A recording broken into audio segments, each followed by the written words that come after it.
vermək istəyirsə, buyurub verə bilər. Elə birinci sual özümdən gələcək, Məzahir müəllim. Hazırlaşın.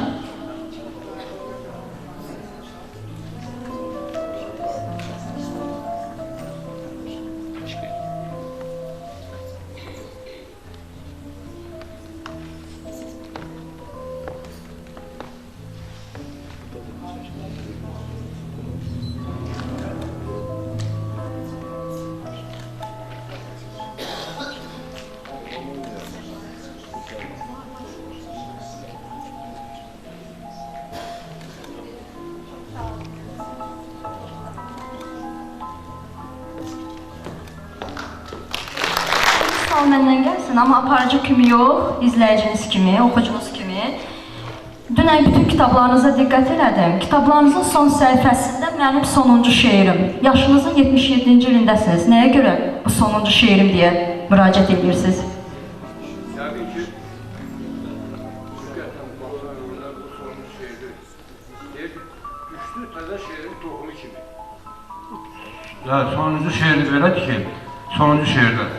Yəni, nöqtə düşdü təzə şeirin toxumu kimi. Toxum bir də cürayır. Olsun, təklifçilərsinə, bundan sonra da uğurlar. Söz verilir, çıxışlarımız çoxdur, tələsənlərimiz də çoxdur. Ümumdünya Festivalı laureatı, Aşıqlar Birliyinin fəxri üzvü, ustad sənətkarımız Aşıq Mirəli Mehdiyev Balabanda onu müşahidə edir, Ramil Allahverdiyev.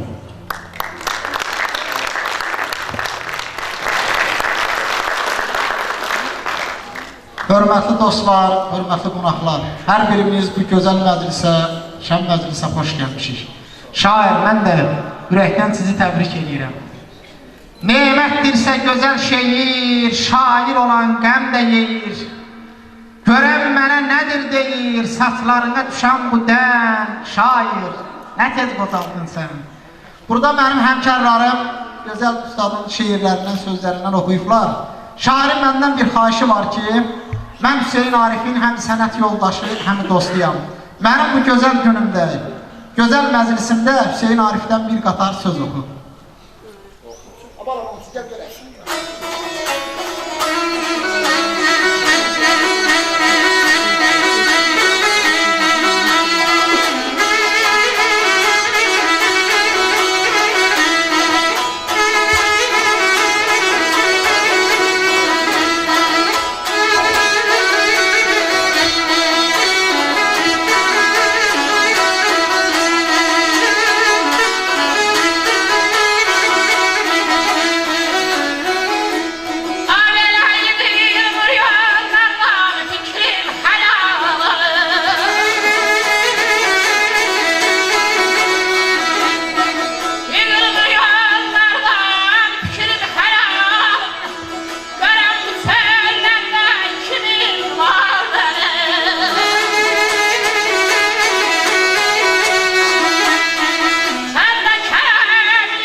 edirəm, mübarək olsun.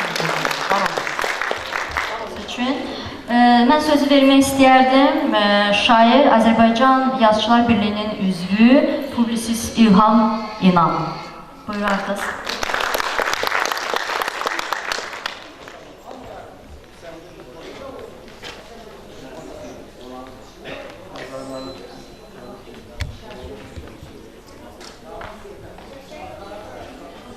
Hörmətli tədbir iştirakçıları, bugün mənim üçün də sevindirci bir gündür ki, mənim şair dostum Məzahir Hüseynzadənin yaradıcılıq işinə girişmişəm.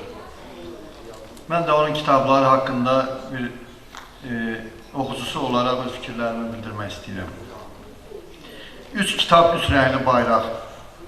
Məzahir Hüseynzadə bu ad, bu imza nəinki respublikamızda, ölkəmizin hüdudlarında da tanınan və sevilən isimdir. Şairi bizlərə sevdirən nə onun pulu, nə onun villası, nə onun bahalı avtomobili, nə də onun yüksək vəzifəsi deyil. Onu bizə sevdirən, onun poeziyası, onun sənət dünyasıdır. Məzahir müəllim qələmə aldığı şeirlərdə vətənin, xalqın taliyini düşünür. Onun poeziyası həm düşünən, həm də düşündürən şeiriyyət dünyasıdır. Şairin qarşımda üç rəngli kitabları, göy, qırmızı və yasır rəngdə nəfis şəkildə nəşr olmuş topulları sıralanmışdı. Sanki qarşımda üç rəngli bayrağımız vardı. Qərara gəldim ki, kitabların hər birindən 2 şeir seçim və hər bir şeir haqqında oxucu fikri bildirim. Hər biri 250 səhifədən artıq olan bu kitablardakı şeirlər haqqında yazsaq, gərək onda qalın bir kitab alalım. Başlayaq səni sevən taplardan. Göy rəngli kitaba xüsusi gözəllik verir.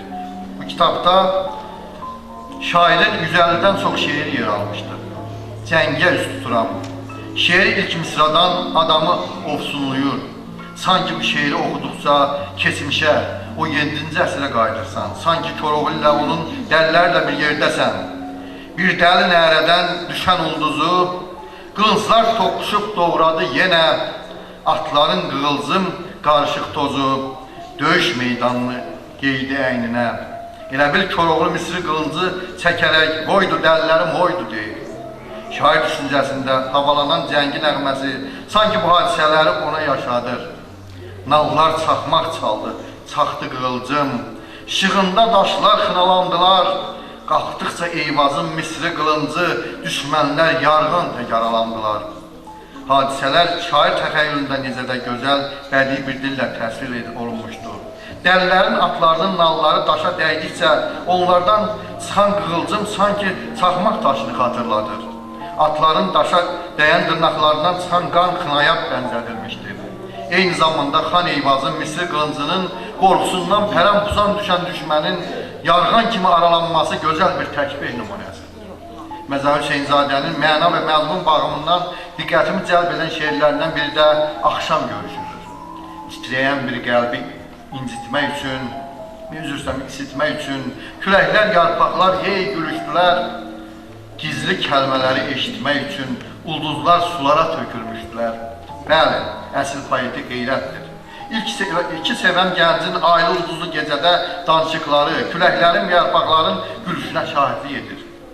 Onların astadan pısıltılı sözlərini eşitmək üçün ulduzlar belə onların yaxınlığında axan çaya bir sözlə suya tökülür. Tühlər demişkən sevənlərə qulaq müsafiri olmaq arzusundadırlar. Baxışlar ilişdi zülmət gecəyə, gözlər qaranlığa gözünü çəkdi, cavanlar utanar, çəkilər deyə söyüş saçlarını üzünə çəkdi. Gecənin zülməti də bu iki sevən üçün gözəllik mücəssiməsidir. Cavanların altında sevgi söhbəti etdikləri söyüd ağacı belə bu sevgi xələl gəlməməsi üçün, gənclərin ondan utanmamaları üçün saça bənzədilən budaqları ilə üzünü örtür.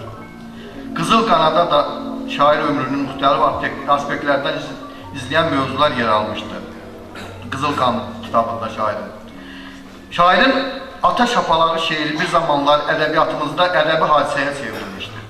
Hətta 20-ci əsrin 90-cı illərinin sonunda dahi şairimiz Bəxtiyar Vahabzadə Ulu Öndər Heydər Əliyevlə söhbət edərkən şəxsən tanımadığı Məzahir Hüseynzadəni bu şeirinə görə təqdir etmişdir.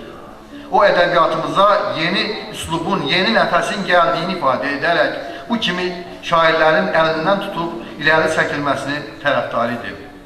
Torpağı bölünən, torpaq bölən də indi qalib kimi görür özünü. Bir şapalaq fırla sevinim mən də, şillə 5 qitəyə bölsün üzümü. Nə gözəl poetik tapıntıdır. Bu kimi xüsusiyyətlər insan xislətinin göstəricisidir. Görmüşük ki, bölən qalib, bölünən məğlub durumda olmalıdır. Amma hər ikisi özünü qalib hesab edir. Ata şapalağından sevinib haqq yola, doğru səmtə üz tutan evlat bu şillənin təsirindən üzünə düşən 5 barmağın qızartısını bölünmüş 5 qitəyə bənzədir. Ədəbi qəhrəman heç kimin usta sözlərindən nəticə sarmaqdansa bir ata şapalağına ehtiyac duyur ki, bu şapalaq ona həyatı dərk etməkdə çox böyük təkamüldür. Şairin, xalq şairi Nəriman Həsənzadəyə həsr etdiyi o kişi şeirində ruhu oynadan, insanı oyadan fikirlərlə zəngindir. Fikir qaşlarını qaynaq edibdir. Daha az görünür daraqlı teli, indi necə desin vəfat edibdir, sevirəm deməyə gəlmirdi dilib. Necə deyərlər, kişi ata və anadan yox, həyat yoldaşlardan yetim qalır. Nəriman müəllimin Sara xanımsız keçən günlərini Məzahir müəllim böyük bir ustalıqla bədii sözün köynəyindən keçirmişdir. Həyat yoldaşının yoxluğunu səbəbindən eyni açılmayan, qaşları düyünlənən şair görkəmi kədər niskil çəkməkdən qaynaq edilmiş kimi təsvir olunmuşdur. Cavan vaxtı sevirəm deməkdən utanıb çəkinən ədəbi qəhrəman vəfat edib sözünü də dilinə gətirməyi bacarmır. Alışar gizlicə, yanar gizlicə, yanıb qurtarmağı eyninə gəlməz, sarası gözünə gələr həmişə, heyif bircə dəfə evinə gəlməz. Həyat yoldaşının həyatda olduğu günlərin anıları ilə gizlicə alışıb yanan bir ürək şam kimi yanıb qurtarmasını eyninə almır. Sarası xəyalında, beynində, düşüncəsində hər zaman onun yanındadır. Təəssüf ki, o bəxtəvər günlərindəki kimi bir dəfə də olsun yenidən evinə qayıtmır. Ayrı nəyim var baş çəkirəm? Məzahir Hüseynzadənin müraciət etdiyi mövzulardan biri də cız şeirdə öz bədii əksini tapmışdır. Adətən yaşadığımız cəmiyyətdə lap körpəlikdən, xüsusən də oğlan uşaqlarını əlini vurma cız olar fikri ilə qorxu ruhunda tərbiyələndirmişik. Bir sözlə bu fikirlərlə bizim tərbiyə hesab etdiyimiz vasitələr də evimizdə qorxaq böyütmüşük. Tər açıq alnında, nizam duranda, zəhmət tohumu tək torpağa yağdım. Alova əl atıb ovcuma yığdım. Ocağın başında bardaş quranda əlim cız olar dedilər. Güllənin kökləri eyni səslənsə də fərqli mənalara malik sözlərdir. Şair aşağıdakı misrada necə bir təzad yaradır. Təmizlik yuduram uşaqlığından, min addım atıram bir həvəsimə, yıxılan güldana oxşatdığımdan istədim gül sancam top lüləsinə, gülüm cız olar dedilər.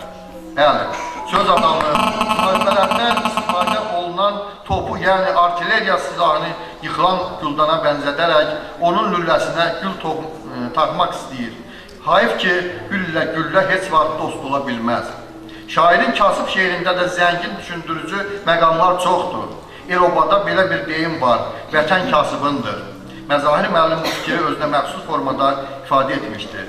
Toplar əcəl kimi baxanda göyə, varlılar özünü yetirmədilər, tərəzi daşına yer qalmaz deyə baqqallar avtomat götürmədilər. Bəli, vətən qeyrətini çəkənlərin əksəriyyəti kasıb təbəqənin nümayəndələridir. Tarixən vətən kasıbın onun varı, sərvəti isə varlı təbəqəyə məxsus adamların olmuşdur.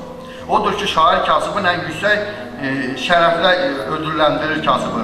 Həsəd gözlərindən nurlusan kasıb, sevinci itirib qəm qoruyursan, bütün varlılardan varlısan kasıb, axı bu vətəni sən qoruyursan. Mənəviyyat adamı olan Məzahir Hüseynzadə varlığın pulda, qızılda deyil, vətənə bağlılıqda olduğunu düşündürücü fikirlərlə əsaslandırır. Bu yazımın sonunda şair dostuma möhkəm can sağlığı, ailə saadəti və yeni yaradıcı uğurlar arzulayıram.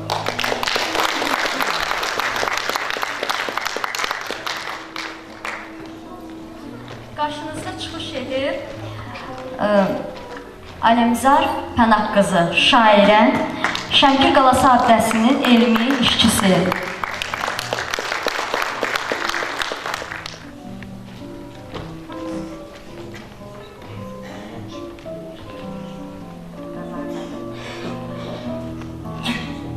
Salamlayıram burada iştirak edən bütün tədbir iştirakçılarına, əvvəla.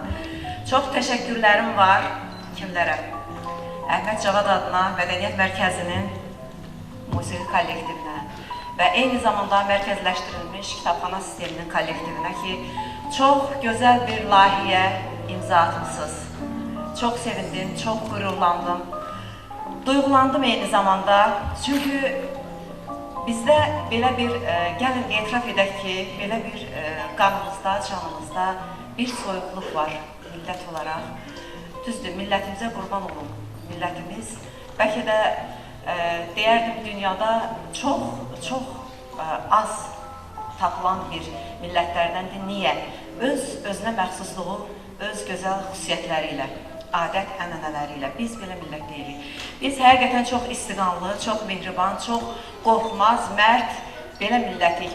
Mən istəyərəm ki, bugünkü həqiqətən bu tədbir məni duyğulandırdı. Niyə? Sözü ona gətirirəm ki, sağlığında qiymət verin insanlara. Həqiqətən, mən bunu bir dəfə də Səyavuş Tərxanlının yaradıcılıq gecəsində demişdim. Bizim yurdumuzun, elimizin, obamızın yazar övladları, şairləri çoxdur.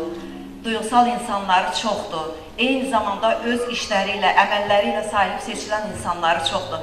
Sadəcə olaraq onları biz göstərməliyik, tanıtmalıyıq, tanıtım eləməliyik, maarifləndirməliyik, işıqlandırmalıyıq və hamı tanısın, hamı bilsin. Mən istəyərəm orta məktəblərdə bugün Məzahir müəllimin şeirləri, onun poeziyası, onun gözəl duyğulu şeirləri kitablara, dərsliklərə salınsın. Niyə də yox? Çünki Məzahir müəllimin yaradıcılığı çox şaxəlidir, çox maraqlıdır. Orada vətən var, orada ata var, ana var, bir sözlə valideyn var. Orada təbiət var, torpaq var, sevgi var, duyğular var, gözəl insanlar var, gözəl dostlar var. Mən çox istəyərəm, həqiqətən hər biri haqqında məlumatımız olsun. O şeirləri hər birimiz bilək, hər birimiz əzbərləyək. Zaten mən bu qiraət aləminə artıq pandemiya dövründən gəlmişəm. Çox şairlərlə işləyirəm, çox şeirlərlə işləyirəm. Məzahir müəllimin yaradıcılığı ən çox məni niyə özünə cəlb edir? Orada səmimiyyət var, təbiilik var və orada deyilən sözlər, orada yazılan misralar, sətirlər insanı özünə cəlb eləməyə bilmir. Hər birində duyğu dolu anlar yaşayıram oxuduqca, ataya, anaya münasibət gördükcə. Mən bugün burada bir Məzahir müəllimin timsalında bir çınar ağacı gördüm. Köklü, budaqlı bir çınar ağacı gördüm. Mən onu nədənsə bir bənzətdim çınar ağacına. Sizin belə qollu, budaqlı evlatlarınız var. Allah başa can versin. Allah qorusun, dünyanın harasında olursunuz, olun. Siz Azərbaycanı tərənnüm eləyirsiniz, təmsil eləyirsiniz və sizinlə qürur duyuruq. Mənim, üzr istəyirəm, mənim də evladım Hollandiyada yaşayır və qəriblik nə olduğunu bilirəm. Hər an, hər yerdə deyirəm, yəni sizinlə fəxr edirəm. Sizin kimi evlatlarla fəxr edirəm. Bugün Məzahir müəllimin yaradıcılığınla yanaşı və ondan ötə bir hiss var, atalıq hissi, valideynlik hissi. Daim qürur mənbəyiniz olsun evlatlarınız.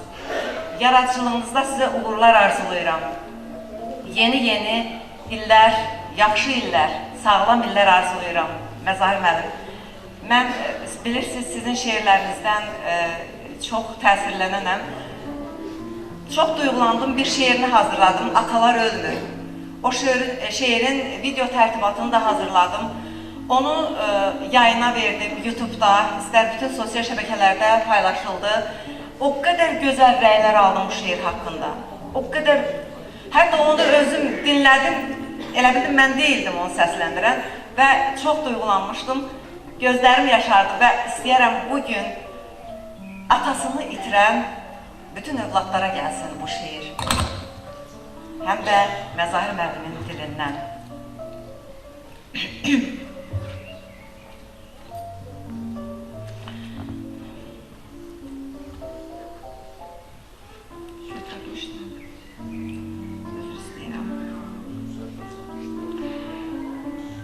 bir qəfil şıdırğı yağışa düşdüm. Qopdu hışqırığı, kədər seli. Ölümün adını çox eşitmişdim. Bu dəfə özümü gördüm ölümün. Bir ulduz axırdı ömrün göyündə, elə bil soğulub tükənirdi qan. Dünyanın ən ağır yükü çiynimdə, yollar əyilirdi ağırlığından. O qədər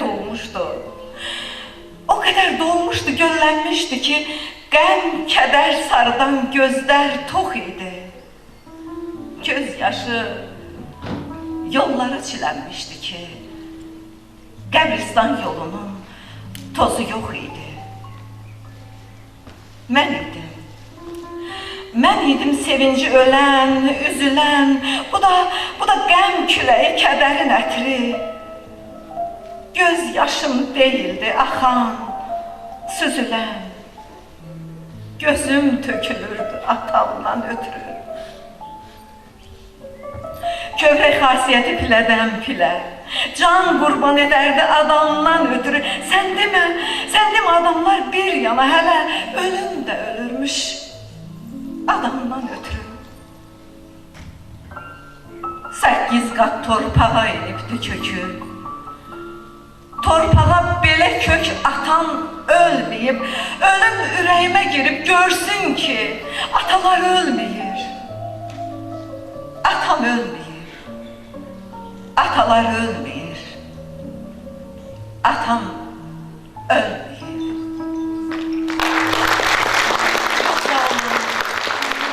Dünyasını dəyişən bütün valideynlərə rəhmət diləyirəm.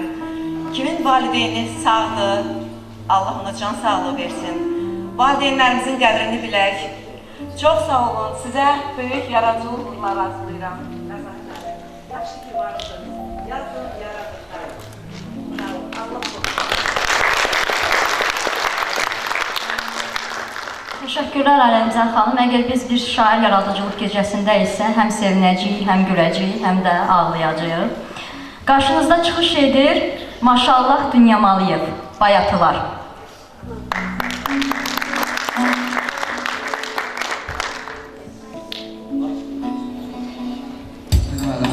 Sən də qəlbdən təbrik edirik bu yubiley gecəsi münasibətilə. İnşallah Allah